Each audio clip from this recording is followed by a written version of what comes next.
जैसा कि आप थंबनेल में देख चुके होंगे, आज हम इस वीडियो में बात करेंगे RPSC second grade SST second paper राजनीति विज्ञान का एक टॉपिक भारत की विदेश नीति के बारे में इस वीडियो में बात करेंगे।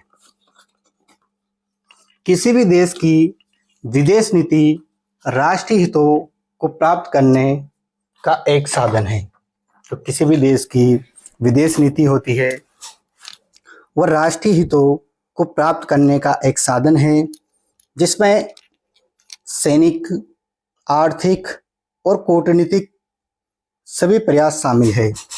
जो किसी भी देश की विदेश नीति होती है उसमें राष्ट्रीय हितों को प्राप्त करने का एक साधन है, जिसमें सैनिक, आर्थिक और कूटनीतिक सभी प्रयास शामिल है। भारतीय विदेश नीति को प्रभावित करने वाले तत्व या कारक, जो भारत की विदेश नीति है उसको प्रभावित करने वाले कौन कौन से फैक्टर है या कारक है। पहला है नेहरू का व्यक्तित्व। नेहरू का व्यक्तित्व। नेहरू भारत के प्रथम विदेश मंत्री थे। इसी के कारण वे भारतीय विदेश नीति के शिल्पकार माने जाते हैं। जो पंडित जवाहरलाल नेहरू है, भारत के पहले प्रधानमंत्री भी थे। नेहरू भारत के प्रथम विदेश मंत्री थे। इसी के कारण वे भारतीय विदेश नीति के शिल्पकार माने जाते हैं। आदर्शवादी विचारधारा में विश्वास रखने के कारण नेहरू ने भारतीय गुटनिरपेक्षता, पंचशील, शांति व मैत्री में विश्वास, यूनों में विश्वास और साधनों की पवित्रता के साथ साम्राज्यवाद और नस्ल भेद और रंग भेद का संदेश दिया। जो नेहरू जी हैं उन्होंने भारतीय गुटनिरपेक्षता, पंचशील, शांति और मैत्री में विश्वास, यूनों में विश्वास और साधनों की पवित्रता के साथ साम्राज्यवाद, नस्ल भेद और रंग भेद का संदेश दिया। दूसरा है राष्ट्रहित। नेहरू की मृत्यु के बाद निम्नलिखित घटनाएं यह सिद्ध करती है कि भारतीय विदेश नीति राष्ट्रीय हितों से प्रभावित हुई है। पंडित जवाहरलाल नेहरू है, उनकी मृत्यु के बाद यह घटना सिद्ध करती है कि जो भारत की विदेश नीति है राष्ट्रीय हित से प्रभावित हुई है। भारत सोवियत संघ मित्रता तथा सहयोग की 20 वर्षीय संधि। जो भारत सोवियत संघ, जो वर्तमान में अभी रूस के नाम से जाना जाता है, 1900 के लगभग 1990 के आसपास के उसमें 10 टुकड़े हो गए थे सोवियत संघ के, यूएसएसआर के नाम से जाना जाता था पहले। सहयोग 20 वर्ष की संधि। इस संधि पर 9 अगस्त 1971 को इंदिरा गांधी तथा सोवियत संघ के लियोनिड ब्रेजनेव ने हस्ताक्षर किए। यानी 9 अगस्त 1971 को इंदिरा गांधी तथा सोवियत संघ के लियोनिड ब्रेजनेव ने हस्ताक्षर किए। 1979 में अफगानिस्तान में सोवियत संघ के हस्तक्षेप का विरोध नहीं करना। राष्ट्रीय हितों के कारण अर्थात पेट्रोलियम की आवश्यकता की पूर्ति के लिए भारत ने इजराइल के स्थान पर संदेहपूर्वक देशों के साथ दिया।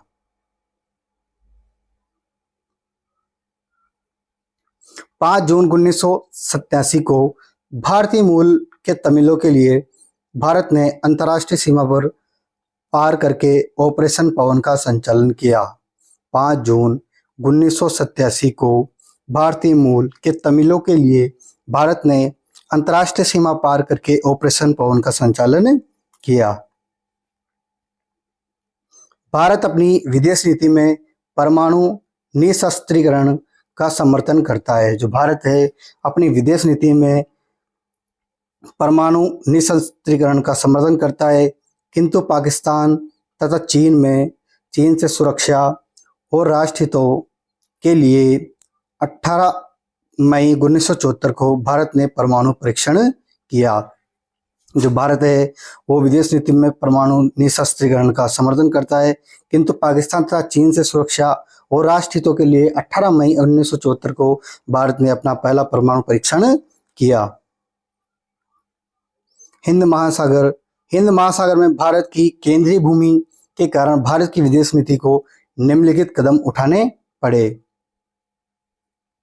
पहला है हिमक्षेप हिंद महासागर तटीय क्षेत्रीय संगठन अथवा Indian ocean rim association.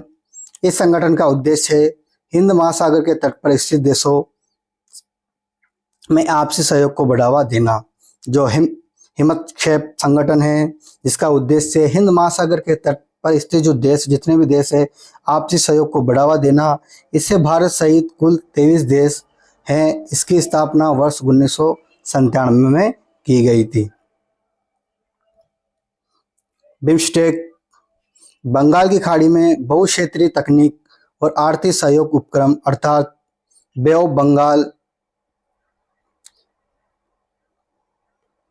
Institute for Multi Sectoral Technical and Economic Cooperation 6 June 1997 को स्थापित इस संगठन के सदस्यों में भारत, नेपाल, भूटान, बांग्लादेश, श्रीलंका, म्यांमार और थाईलैंड शामिल है। जो बिम्स्टेक संगठन है, जो 6 जून 1997 को स्थापित किया गया, इसमें भारत, नेपाल, भूटान, बांग्लादेश, श्रीलंका, म्यांमार और थाईलैंड शामिल है।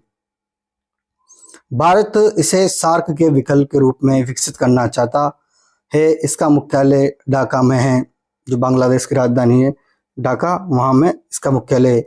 हिंद महासागर में चीन के बढ़ते हस्तक्षेप के कारण 1999 में भारत ने अंडमान निकोबार द्वीप समूह में अपनी सुदूर पूर्व नौसैनिक कमांड स्थापित की। जो हिंद महासागर में चीन के बढ़ते हस्तक्षेप के कारण 1999 में भारत ने अंडमान निकोबार द्वीप समूह में अपनी सुदूर पूर्व नौसैनिक कमांड स्थापित की। मेकांग गंगा सहयोग 10 नवंबर 2002 को Myanmar, Thailand, Laos, Vietnam, Cambodia और भारत के मध्य एक समझौता हुआ। मेकांग गंगा सहयोग 10 नवंबर 2002 को Myanmar, Thailand, Laos, Vietnam, Cambodia और भारत के मध्य एक समझौता के द्वारा यह सहयोग प्रारंभ हुआ, जिसका संबंध पर्यटन, संस्कृति, शिक्षा, आवागमन से है। यह सहयोग BCIM गलियारे का विकल्प है। डियागो गार्सिया हिंद महासागर में स्थित अमेरिकी नौसैनिक अड्डा, जो शीत युद्ध के दौरान भारतीय विदेश नीति के दौरान दबाव बनाने के प्रयोग में होता था। जो डियागो गार्सिया है, हिंद महासागर में स्थित अमेरिका का नौसैनिक अड्डा है, जो शीत युद्ध के दौरान भारतीय विदेश नीति के दौरान दबाव बनाने में प्रयोग होता था। किंतु वर्तमान में भारत, अमेरिका, जापान, ऑस्ट्रेलिया की सदस्यता निर्मित क्वाड के गठन के कारण चीन के खिलाफ भारत और प्रशांत महासागर के क्षेत्र की सुरक्षा का एक केंद्र बन गया है। हिमालय क्षेत्र की भूमिका भारत का सबसे अधिक सीमा विवाद हिमालय क्षेत्र में स्थित है। यानी जो भारत है, उसका सबसे अधिक सीमा विवाद हिमालय के क्षेत्र में रहता है अपने पड़ोसी देशों के साथ। इसी कारण हिमालय भारतीय विदेश नीति को प्रभावित करता है। भारत की जनसंख्या, पॉपुलेशन ऑफ इंडिया। जो भारत की जनसंख्या है, भारत की विशाल आंतरिक जनसंख्या भारत को एक आर्थिक शक्ति बनाती है, किंतु दूसरी ओर इतनी विशाल जनसंख्या का भरण पोषण एक जिम्मेदारी है। विदेशों में स्थित इंडियन डायस्पोरा, प्रवासी भारतीय विदेश नीति में एक शक्ति भी है, और जहां अल्पसंख्यक है, यह एक दायित्व भी है। लोकतांत्रिक व्यवस्था के कारण भारत के विकसित देशों में अच्छे संबंध बने, क्योंकि इन देशों में भी लोकतांत्रिक शासन है। किंतु लोकतांत्रिक शासन में गठबंधन सरकार विदेश नीति के क्षेत्र में कठोर निर्णय लेने में बाधक है। राष्ट्रीय मोर्चे की सरकार 1989 से 91 तक जनता दल के नेतृत्व वाले इस गठबंधन में VP सिंह और चंद्रशेखर PM रहे। संयुक्त मोर्चा 1996 से 98 तक जनता दल, HD देवगौड़े, इंद्र कुमार गुजराल। संयुक्त मोर्चे में 1996 छिन्न से 1998 तक जनता दल की सरकार रही, जिसके HD देवगौड़ा और इंद्र कुमार गुजराल। राष्ट्रीय जनतांत्रिक गठबंधन NDA, राष्ट्रीय जनतांत्रिक गठबंधन NDA 1998 से 2004 तक, अटल बिहारी वाजपेयी, दूसरे नरेंद्र मोदी 2014 से 19 से 2024। UPA संयुक्त प्रगतिशील कांग्रेस 2004 से 2014 तक मनमोहन सिंह की सरकार रही। पड़ोसी देशों के साथ भारत के संबंध, जो पड़ोसी देश है उनके साथ भारत के कैसे संबंध है, उनमें क्या तनाव रहता है, क्या स्थिति रहती है, क्या सीमा विवाद रहता है, उनके बारे में बात करेंगे। भारत तथा चीन, चीन भारत का पड़ोसी देश है, उसके साथ क्या क्या विवाद है भारत के। चीन के साथ वर्तमान में निम्नलिखित मुद्दों पर भारत का विवाद है। भारत तथा चीन के मध्य सीमा विवाद, जो भारत है और चीन के मध्य यानी जो सीमा को लेकर, बाउंड्री को लेकर विवाद है। भारत तथा चीन के मध्य सीमा को लेकर कोई स्थानीय समझौता नहीं होने के कारण निम्नलिखित सीमा विवाद हुए हैं। पहला है अक्साई चीन विवाद। अक्साई चीन विवाद 1950 में चीन ने इस पर अधिकार कर लिया था, जो भारत का हिस्सा था उस पर 1950 में चीन ने इस पर अधिकार कर लिया था, और 1962 के युद्ध के बाद वास्तविक नियंत्रण रेखा का निर्धारण करते हुए चीन ने इस पर स्थायी अधिकार कर लिया। अक्साई चीन विवाद। अरुणाचल प्रदेश सीमा विवाद। चीन अरुणाचल प्रदेश को तिब्बत का दक्षिणी भाग मानते हुए बार बार अपने नक्शों में इसे चीन के भाग के रूप में प्रदर्शित करता है। जो चीन है वो अरुणाचल प्रदेश को तिब्बती का दक्षिणी भाग मानते हुए बार बार अपने नक्शे में इस चीन के भाग के रूप में प्रदर्शित करता है, जिसे चीन की मानचित्र कूटनीति कहते हैं। इस मानचित्र कूटनीति का संबंध मैकमोहन रेखा से है, जो कभी भारत के अरुणाचल प्रदेश और तिब्बत के मध्य सीमा रेखा थी, किंतु चीन इस सीमा रेखा को नहीं मानता। दौलत बेग ओल्डी विवाद। ये स्थान लद्दाख में सबसे ऊंची हवाई पट्टी है, जिस पर चीन ने 2013 में अधिकार करने का प्रयास किया। दौलत बेग ओल्डी विवाद जो भारत और चीन के मध्य है, यह स्थान लद्दाख की सबसे ऊंची हवाई पट्टी है, जिस पर चीन ने 2013 में अधिकार करने का प्रयास किया। डोकलाम विवाद। यह मुख्य रूप से भूटान और चीन के मध्य विवाद है। जो डोकलाम विवाद है यह मुख्य रूप से भूटान और चीन के मध्य विवाद है, किंतु भारत, भूटान और चीन के मध्य ऊंचाई पर त्रिकोण स्थित होने के कारण इस पर भारत के उत्तर पूर्वी राज्यों और भारत तक वहां तक पहुंचने के लिए बनाए गए सिलीगुड़ी कॉरिडोर की रक्षा महत्व है। इसी कारण भारत ने 2017 में चीन के सड़क निर्माण का विरोध किया था। गलवान घाटी विवाद। गलवान घाटी विवाद। लद्दाख के क्षेत्र में 15 और 16 जून को 2020 को भारत तथा चीन के मध्य एक संघर्ष हुआ। गलवान जो घाटी विवाद है और लद्दाख के क्षेत्र में 15 और 16 जून को 2020 को भारत तथा चीन के मध्य एक संघर्ष हुआ। पेंगोंग झील विवाद जो लद्दाख में है। अगस्त 2020 में चीन ने इस पर अधिकार करने का असफल प्रयास किया।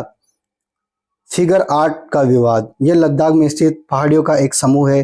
जो फिगर 8 एक पहाड़ियों का समूह है, 8 पहाड़ियों का समूह जो लद्दाख में स्थित है। यहाँ पर जिसको लेकर फरवरी 2021 में दोनों पक्षों को लेकर समझौता हुआ। फिगर 8 का विवाद। चीन के द्वारा भारत को घेरने की नीति, यानी चीन के द्वारा जो भारत को घेरने की नीति है वह स्ट्रिंग ऑफ पर्ल्स यानी मोतियों की माला के नाम से जानी जाती है। जो चीन के द्वारा भारत को घेरने की नीति है वह स्ट्रिंग ऑफ पर्ल्स यानी मोतियों की माला के नाम से जानी जाती है।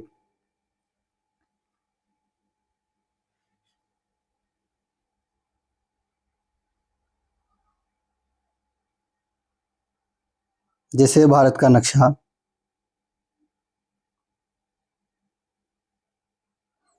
तो कोको द्वीप म्यांमार में, यहाँ पर चीन का।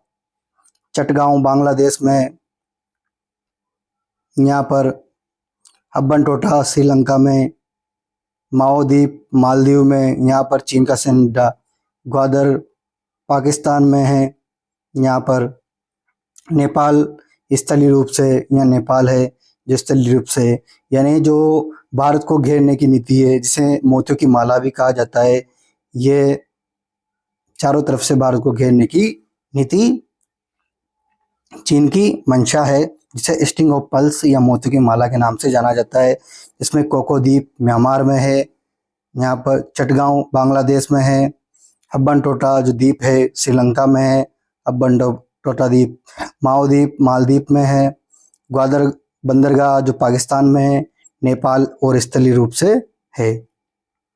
इसके विरुद्ध भारत ने नेकलेस ऑफ डायमंड योजना प्रारंभ की, यानी भारत ने जो चीन है उसकी स्टिंग ऑफ पल्स मोतियों की माला यानी भारत को घेरने की नीति का जवाब देते हुए भारत ने नेकलेस ऑफ डायमंड योजना प्रारंभ की, जिससे भारत की प्रमुख सहयोगी निम्न है। चाबहार बंदरगाह भारत, ईरान और अफगानिस्तान में शामिल है। जो चाबहार बंदरगाह है भारत, ईरान और अफगानिस्तान में शामिल है। 2+2 वार्ता जापान प्लस भारत के मध्य। वियतनाम दक्षिणी चीन भारत, दक्षिण चीन सागर में वियतनाम के आई के तेल का उत्खनन कर रहा है। चीन पाकिस्तान गठजोड़, पाकिस्तान ने पीओके का एक छोटा भाग चीन को दे दिया है, जिसका भारत विरोध करता है। जो चीन पाकिस्तान गठजोड़ है, तो पाकिस्तान ने पीओके का एक छोटा भाग चीन को दे दिया है। पीओके पाक ऑक्यूपाई कश्मीर है, जिसका एक छोटा सा हिस्सा चीन को दे दिया है, जिसका भारत विरोध करता है। इसके अतिरिक्त चीन पाकिस्तान को इकोनॉमिक कॉरिडोर सीपेक में से निकलता है, जिससे भारत अपनी संप्रभुता का आनंद मानता है। चीन की वन बेल्ट वन रोड नीति, 2013 में चीन द्वारा भारत के स्थल तथा जल मार्गों के माध्यम से मध्यम एशिया, यूरोप तथा अफ्रीका तक अपनी पहुंच बनाने के लिए इस मार्ग का विकास किया जा रहा है। चीन की वन बेल्ट वन रोड नीति 2013 में चीन द्वारा प्रारंभ में स्थल तथा जल मार्ग के माध्यम से मध्य एशिया, यूरोप तथा अफ्रीका तक अपनी पहुंच बनाने के लिए इस मार्ग का विकास किया जा रहा है। चीन तथा भारत के व्यापार में व्याप्त असंतुलन, चीन के साथ में व्यापार से अधिक आयात के कारण भारत को व्यापार घाटा होता है। ब्रह्मपुत्र नदी पर बांध का मुद्दा, चीन की इस योजना से उत्तर पूर्व के राज्यों के मध्य विवाद है। भारत चीन के संबंध, सहयोग और उदासीनता। BRICS, G20। जलवायु परिवर्तन संबंधी मुद्दों पर मत है कि भारत तथा चीन दोनों देश इस मुद्दे पर एकमत है कि पर्यावरण की रक्षा का प्राथमिक दायित्व विकसित देशों का है। जलवायु परिवर्तन संबंधी मुद्दों पर मत है कि भारत तथा चीन दोनों इस मुद्दे पर एकमत है कि पर्यावरण की रक्षा का प्राथमिक दायित्व विकसित देशों का है। विश्व व्यापार संगठन में परस्पर सहयोग, WTO में भारत चीन विकासशील देश की मान्यता पर सहमत है और इसे बनाए रखना चाहते हैं। जो WTO में भारत चीन विकासशील देशों की मान्यता पर सहमत है और इसे बनाए रखना चाहते हैं। संघाई सहयोग संगठन, 2017 में भारत और पाकिस्तान इस संगठन के सदस्य बने, जिससे चीन भी शामिल है। बांग्लादेश, चीन, भारत तथा म्यांमार गलियारा, बिम्स्टेक। इस योजना में इन 4 देशों के मध्य व्यापार हेतु सहयोग को बढ़ाया गया। भारत चीन औपनिवेशिक शिखर सम्मेलन, अब तक के ऐसे 2 शिखर सम्मेलन 2018 के वुहान और 2019 में चेन्नई में आयोजित हुए। भारत चीन संवाद, भारत और चीन के मध्य जो संवाद हुआ है 1962 के युद्ध के बाद 1989 में विदेश मंत्री अटल बिहारी वाजपेयी, 1988 PM राजीव गांधी और 1992 में राष्ट्रपति R वेंकट रमन ने चीन की यात्रा की और 1959 में उपराष्ट्रपति राधाकृष्ण ने चीन की यात्रा की। यानी भारत और चीन के मध्य संवाद में 1962 के युद्ध के बाद 1989 में विदेश मंत्री अटल बिहारी वाजपेयी चीन गए। 1988 में पीएम राजीव गांधी और 1992 में राष्ट्रपति RK वेंकट रमन ने चीन की यात्रा की। 1959 में उपराष्ट्रपति राधाकृष्ण ने चीन की यात्रा की। भारत पाकिस्तान संबंध, भारत पाकिस्तान संबंध मध्य विवाद है भारत और पाकिस्तान के मध्य। पहला है कश्मीर विवाद। 1 जनवरी 1949 को भारत पाकिस्तान के मध्य युद्ध विराम के कारण कश्मीर और पाक अधिकृत कश्मीर अस्तित्व में आए, जिस पर भारत तथा पाकिस्तान का अधिकार स्थापित हुआ। कश्मीर विवाद में 1 जनवरी 1949 को भारत पाकिस्तान के मध्य युद्ध विराम के कारण कश्मीर और पाक अधिकृत कश्मीर अस्तित्व में आए, जिस पर भारत तथा पाकिस्तान का अधिकार स्थापित हुआ। भारत पाक अधिकृत कश्मीर पर अपना दावा करता है, जबकि पाकिस्तान भारत के नियंत्रण वाले कश्मीर का जनमत संग्रह द्वारा चाहता है। 1963 पीओके का एक छोटा भाग पाकिस्तान ने चीन को दे दिया और सी पैक योजना जो पीओके निकलती है, जिस कारण चीन भी इस विवाद में शामिल हो गया। सिंधु जल समझौता 19 सितंबर 1960 को 19 सितंबर 1960 को नेहरू, पंडित जवाहरलाल नेहरू भारत के प्रधानमंत्री तथा अयूब खान ने इस संधि पर हस्ताक्षर किए, जिसमें पश्चिम नदियों सिंधु, झेलम, चिनाब के 80% जल पर पाकिस्तान और पूर्वी नदियों रावी, व्यास, सतलुज के 80% जल पर भारत को अधिकार दिया गया। यानी भारत में सिंधु जल समझौता हुआ, जिसमें 19 सितंबर 1960 को यह समझौता हुआ। नेहरू व भारत के प्रधानमंत्री पंडित जवाहरलाल नेहरू तथा अयूब खान के मध्य इस संधि पर हस्ताक्षर हुए, जिसमें पश्चिम नदियां सिंधु, झेलम तथा चिनाब का 80% जल पाकिस्तान की ओर और पूर्वी नदियां रावी, व्यास, सतलुज का 80% जल भारत के अधिकार को दिया गया। यह संधि विश्व बैंक के अध्यक्ष यूजीन ब्लेंड के प्रयासों से हुई। चिनाब नदी से संबंधित भारत के बगलिहार, सलाल, दुलस्ती प्रोजेक्ट का तथा झेलम नदी से संबंधित किशनगंगा और तुलबुल परिवहन का पाकिस्तान विरोध कर रहा है।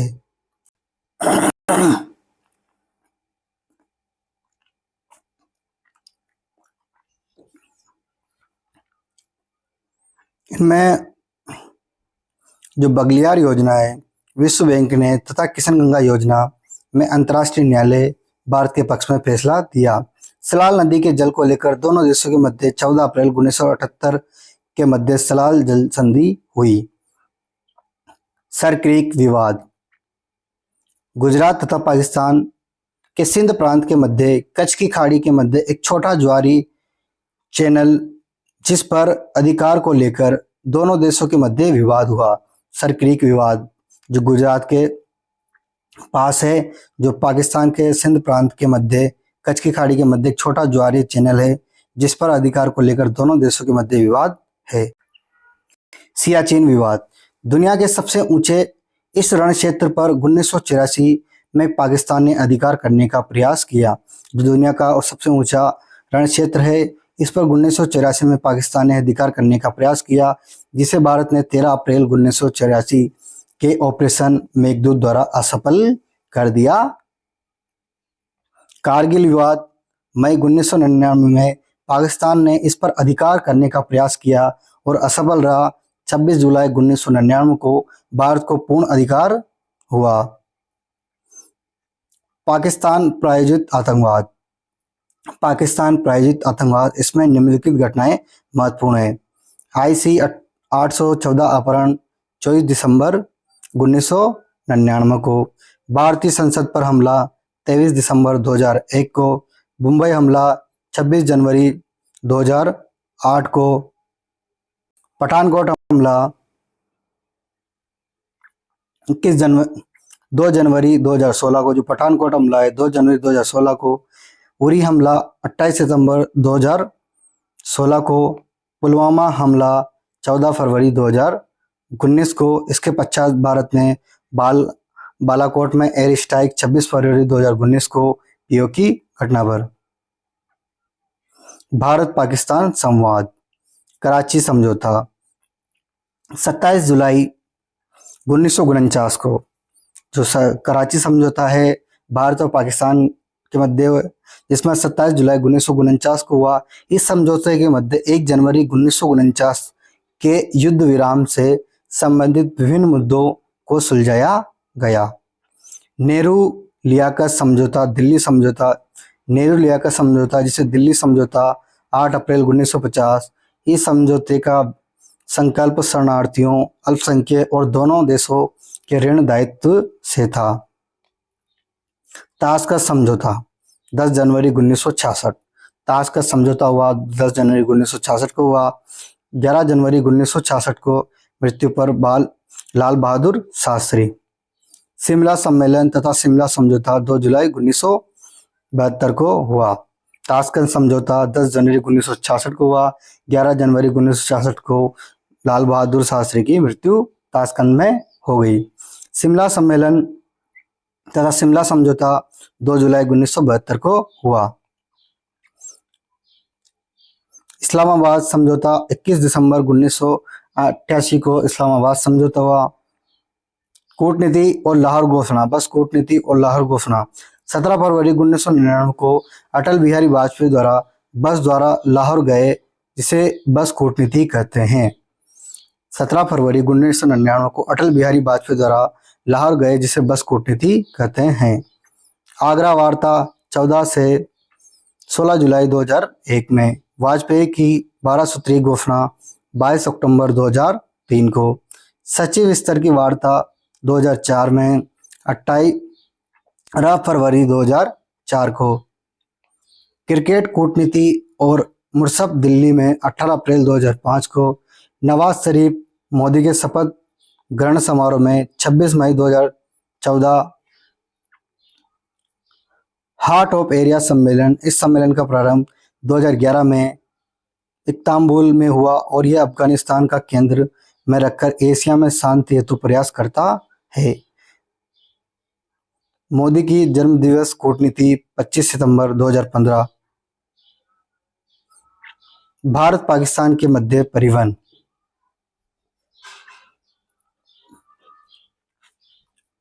दिल्ली लाहौर 1999 में सदाए सरहद बस सेवा चलाई गई थी। श्रीनगर मुजफ्फराबाद 1999 में कारवा एमन। अमृतसर व लाहौर के मध्य 2006 में। अमृतसर व ननकाना साहिब में 24 मई 2006 को। रेल परिवहन समझौता एक्सप्रेस 22 जुलाई 1976 को दिल्ली और लाहौर के मध्य चलाई गई थी। रेल समझौता एक्सप्रेस 22 जुलाई 1976 को। थार एक्सप्रेस मनाओबाव खोखरापार से 18 फरवरी 2006 को जोधपुर से कराची, राजस्थान के जोधपुर से कराची तक चलती थी थार एक्सप्रेस। बांग्लादेश, बांग्लादेश के जन्म में भारत की भूमिका। 3 दिसंबर 1971 को भारत ने पाकिस्तान के विरुद्ध युद्ध की घोषणा की और 6 दिसंबर 1971 को बांग्लादेश को मान्यता प्रदान की। यानी 3 दिसंबर 1971 को भारत ने पाकिस्तान के विरुद्ध युद्ध की घोषणा की और 6 दिसंबर 1971 को बांग्लादेश को मान्यता प्रदान की और 16 दिसंबर 1971 को पाकिस्तान ने आत्मसमर्पण किया। बांग्लादेश से उसके जन्म में भारत की महत्वपूर्ण भूमिका है।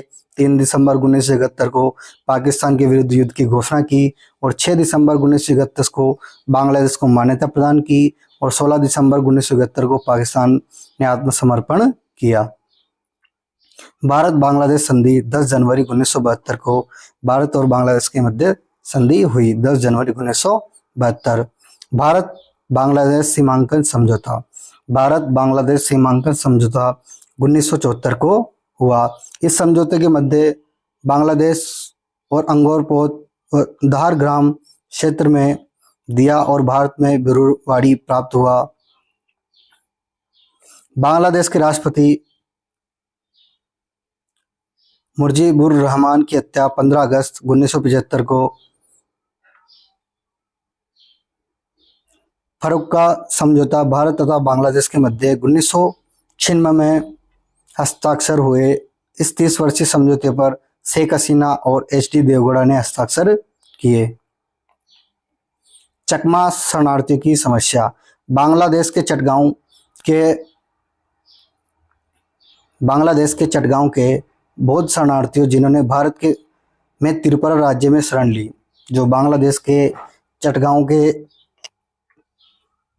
शरणार्थी थे जिन्होंने भारत के त्रिपुरा राज्य में शरण ली। बांग्लादेशी घुसपैठ की समस्या। इसके कारण उत्तर पूर्व के राज्यों में विशेष रूप से असम के में जनसंख्या की संरचना में परिवर्तन हुआ है। मोरी नदी सीमा विवाद। भारत और बांग्लादेश के सीमा रेखा को निर्धारण करने वाली यह नदी बांग्लादेश की तरफ खिसक रही है। न्यू मोर द्वीप विवाद 1974 में अस्तित्व में आया और 2009 में पुनः जल में समा गया। जो न्यू मोर द्वीप है वह 1974 में अस्तित्व में आया और 2009 में पुनः जल में समा गया। तीस्ता नदी समझौता। इस नदी के जल के बंटवारे को लेकर दोनों देशों के मध्य 1983 में एक समझौता हुआ।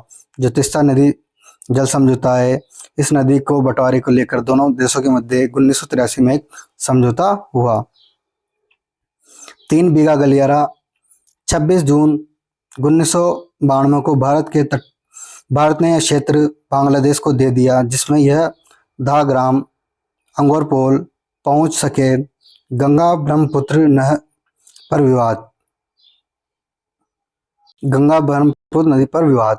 भारत में मेघना नदी पर बांध बन रहा है, जिसका बांग्लादेश विरोध कर रहा है। भारत बांग्लादेश सीमा समझौता 2015 में इस समझौते को 100वें संविधान संशोधन से लागू किया गया और संविधान की प्रथम अनुसूची में पश्चिम बंगाल में असम, त्रिपुरा और मेघालय की राज्यों की सीमा में परिवर्तन हुए, क्योंकि भारत ने 111 बस्तियां बांग्लादेश को दी और 21 बस्तियां बांग्लादेश से प्राप्त की।